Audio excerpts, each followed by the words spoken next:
গোটা দেশে লুটে খাওয়াদের বিরুদ্ধে খেটে খাওয়াদের ব্যবস্থা প্রণয়ন করার জন্য জান কবুল লড়াই করছে, মুখোশে দাঁড়ালে নয়, রাস্তায় দাঁড়িয়ে থেকে। सम्मेलन হয়েছে, এখন প্রকাশ্য সমাবেশ। अभी कुछ देर पहले पुलिस हम लोगों का इस जिला का सेक्रेटरी, इस सभा का सभापति कमरेड देबुदाके फोन করে বলেছেন যেদিকে কালীপুর থেকে ওদিকে দুর্গাপুর পর্যন্ত অবরুদ্ধ হয়ে গেছে এবং রিকোয়েস্ট করেছেন যে দাদা এবারে বলে দিন আপনাদের কমরেডরা যাতে আর মাঠে না আসে। আমরা শুধু পুলিশের মারফত আর প্রেস के जरिए আর হুগলির এই মাঠ থেকে গোটা রাজ্যে দালাল পুলিশ আর তৃণমূল বিজেপিকে বলছি, আরে আমাদের কথা তো ছেড়ে দাও, তোমাদের কথা মানুষ আর শুনবে না। মাঠ আমাদের বড় হচ্ছে, আর সেই মাঠে দাঁড়িয়ে থেকে লড়াইটা হবে চোখে চোখ রেখে। মানব সভ্যতার ইতিহাসে এক সময় বলা হতো যে পৃথিবীটা দাঁড়িয়ে আছে, সূর্যটা তার চারপাশে ঘুরছে। পরে গ্যালিলিও প্রমাণ করে দিলেন যে না বাপু, সূর্য দাঁড়িয়ে আছে, পৃথিবী তার চারপাশে ঘুরছে।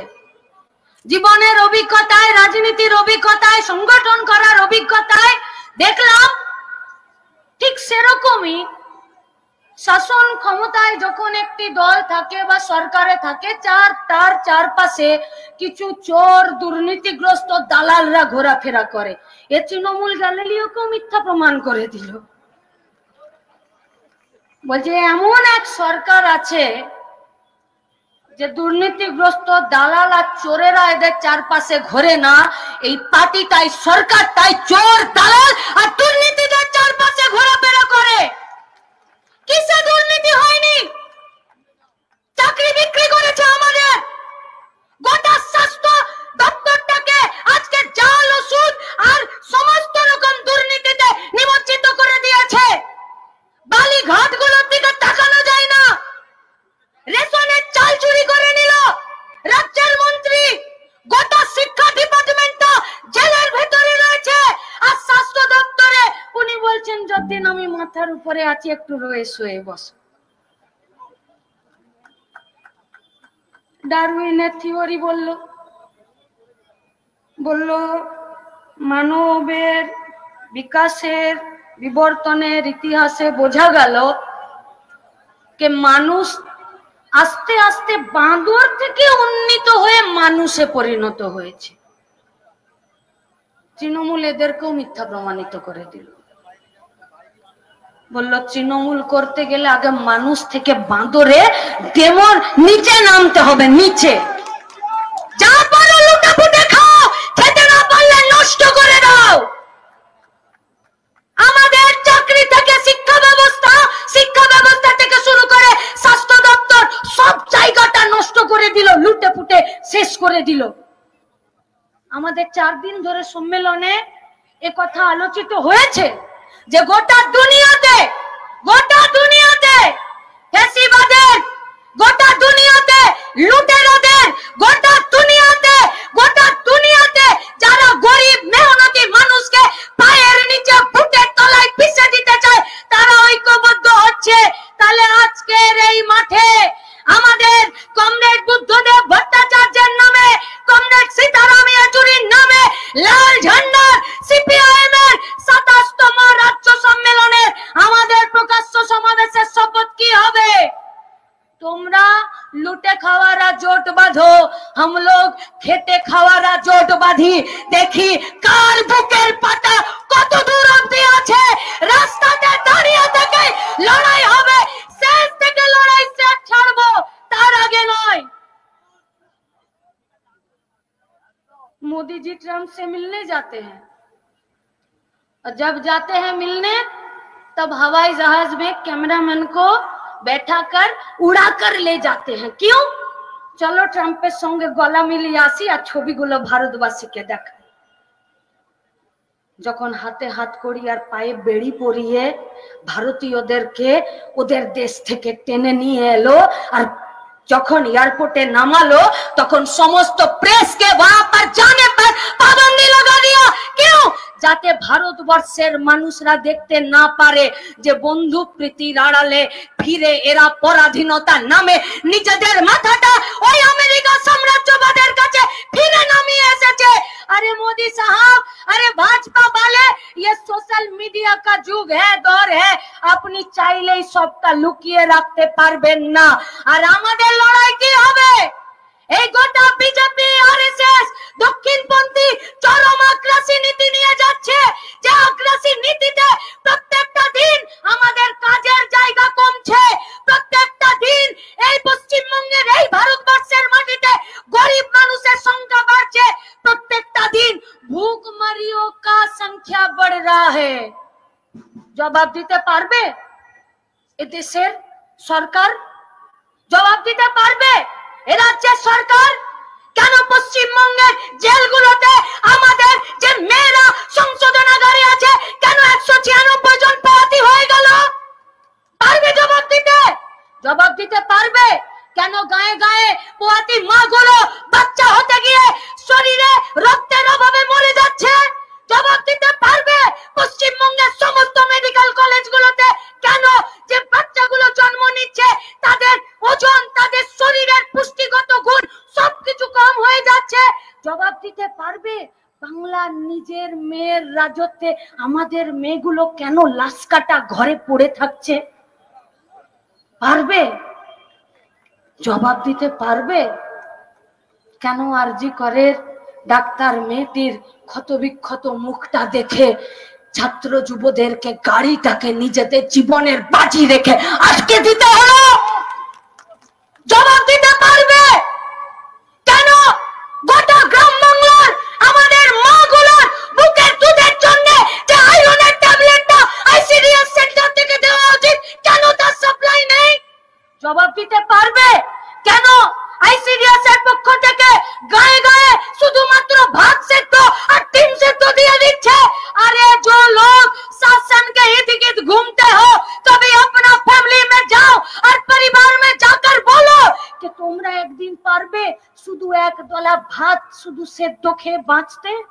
নিজের বেলা আটি সাটি, পরের বেলা দাঁত কপাটি। লড়তে হবে না?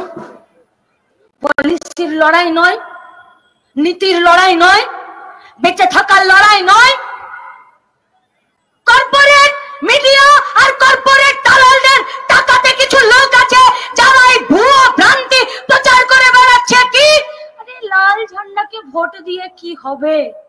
আরে क्या होगा? তোমাদের বাপ 14 পুরুষ দাদুদেরকে গিয়ে জিজ্ঞেস করো লাল झंडा ভোট দিলে কি হয়? লাল झंडा ভোট দিলে জমিদার का हलक में हाथ डालकर कुत्ता बिल्लियों के नाम पर जो जमीन था वो जमीन छीनकर प्रांतिक চাষীদের হাতে দিয়ে দেওয়া হয়। লাল झंडा ভোট পেলে গায়ে গায়ে স্কুল তৈরি হয় গো। লাল झंडा ভোট পেলে ঘরের দরজাতে দুয়ারে গিয়ে স্বাস্থ্য কেন্দ্র তৈরি হয়।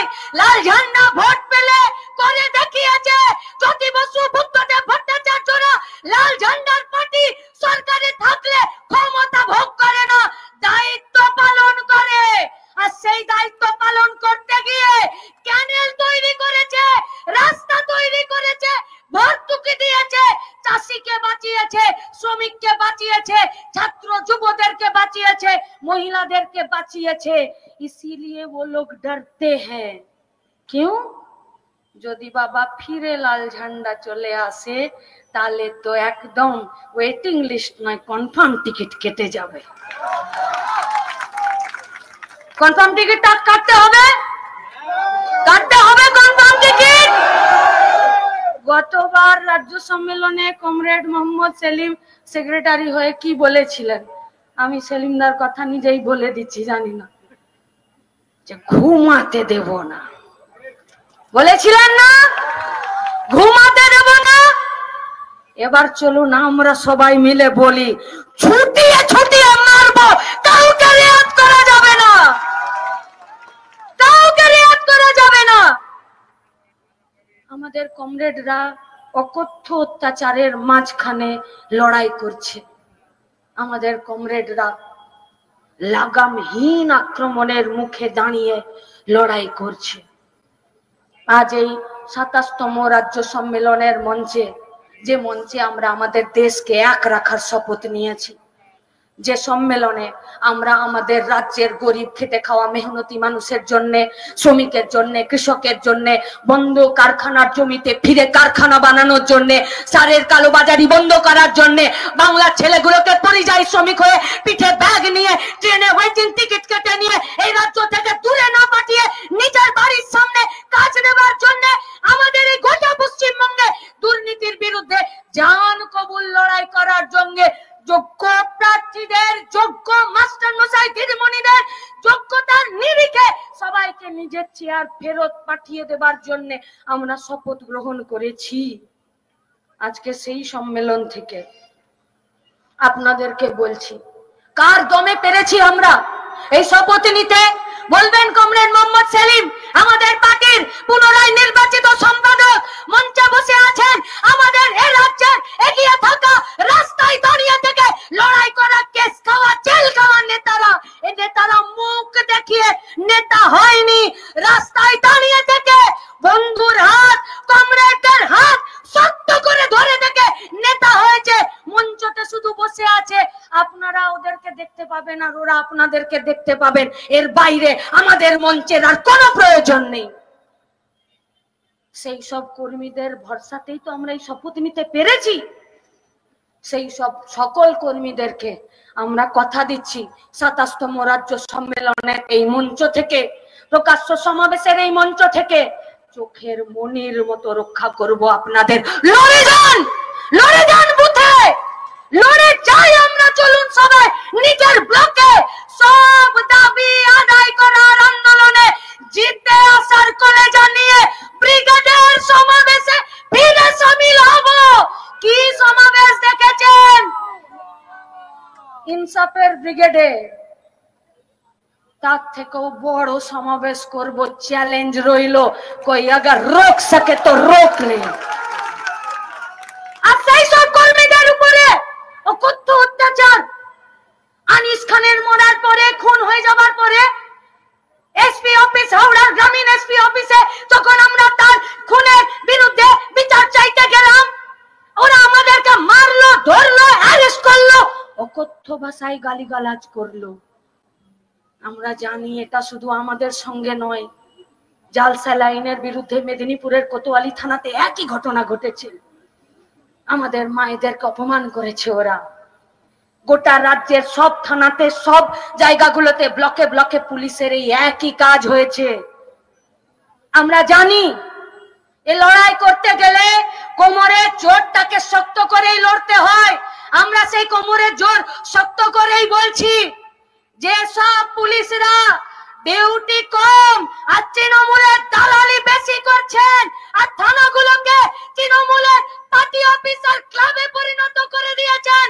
सुधरे जान, सुधरे जान, सुधरे जान, नहीं तो अगर हम लोग बिगड़ गए तो आपको सुधरने का मौका नहीं मिलेगा।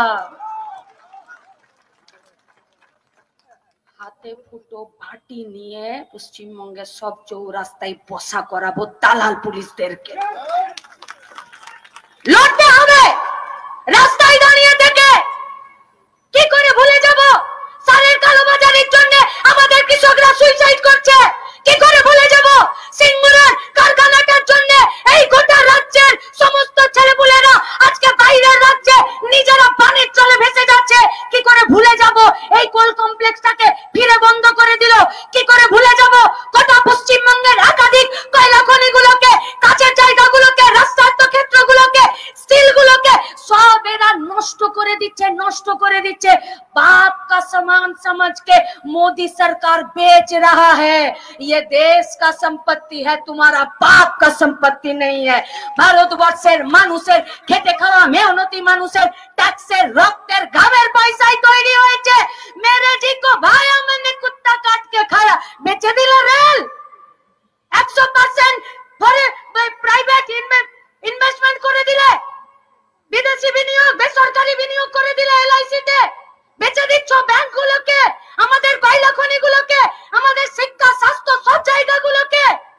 রাজ্যের সরকার বললো আমার কাছে রেল ছিল না বেচার, बीएसएनएल ছিল না বেচার, आरजी करेर मुर्दा घरों में कुछ लाश था, संदीप को बगले भरे निये ताई बेचे दिल।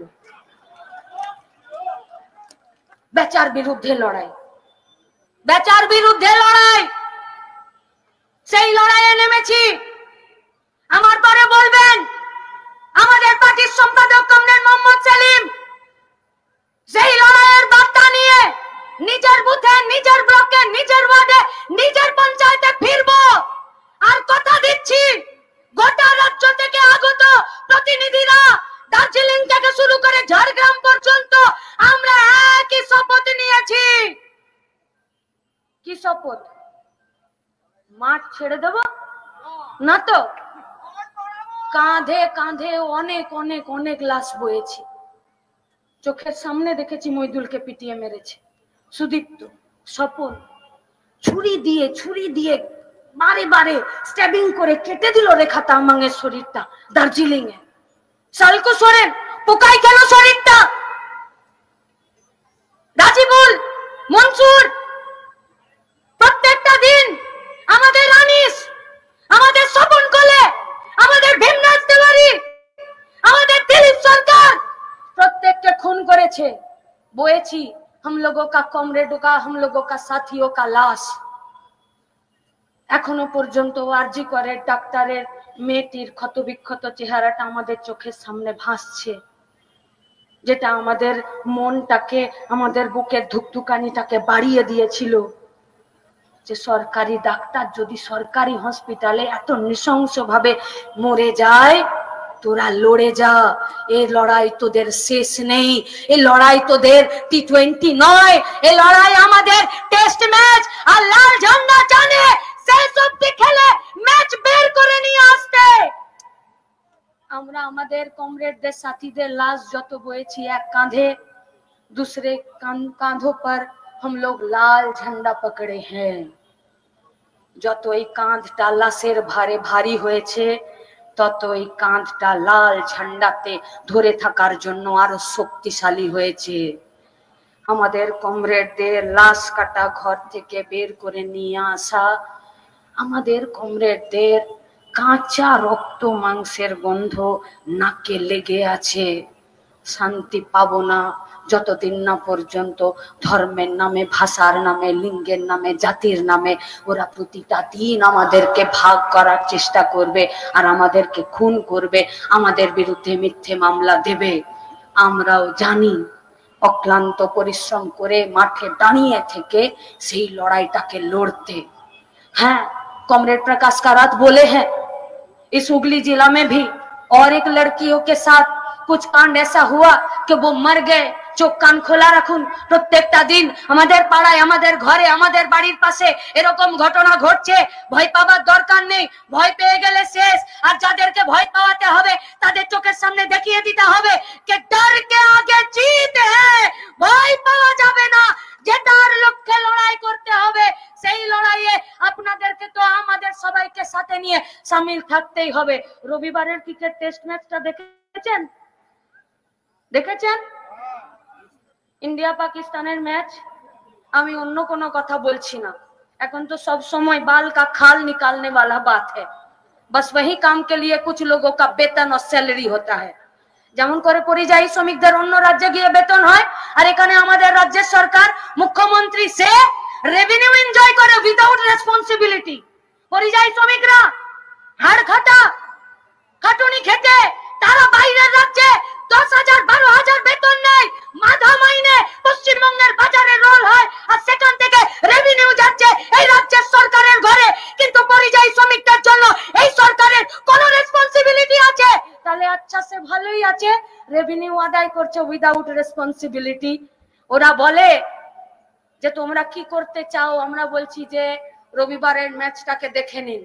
অনবদ্য ম্যাচ হলো, যেমন বোলিং হলো তেমনি ব্যাটিং হলো, আর জিতে গেল ইন্ডিয়া। এটার থেকেও বড় ব্যাপার হলো বেশ কয়েকদিন ধরে বিরাট কোহলি অফ ফর্মে ছিল, রান পাচ্ছিল না, তার সেঞ্চুরিটা হলো আর ভারতের জিতটাকে নিশ্চিত করলো। ফিরে ওই কথাই প্রমাণিত হলো, form is temporary, class is permanent. Class যার থাকবে, নীতি যার থাকবে, লড়াই যার থাকবে, সে জিতে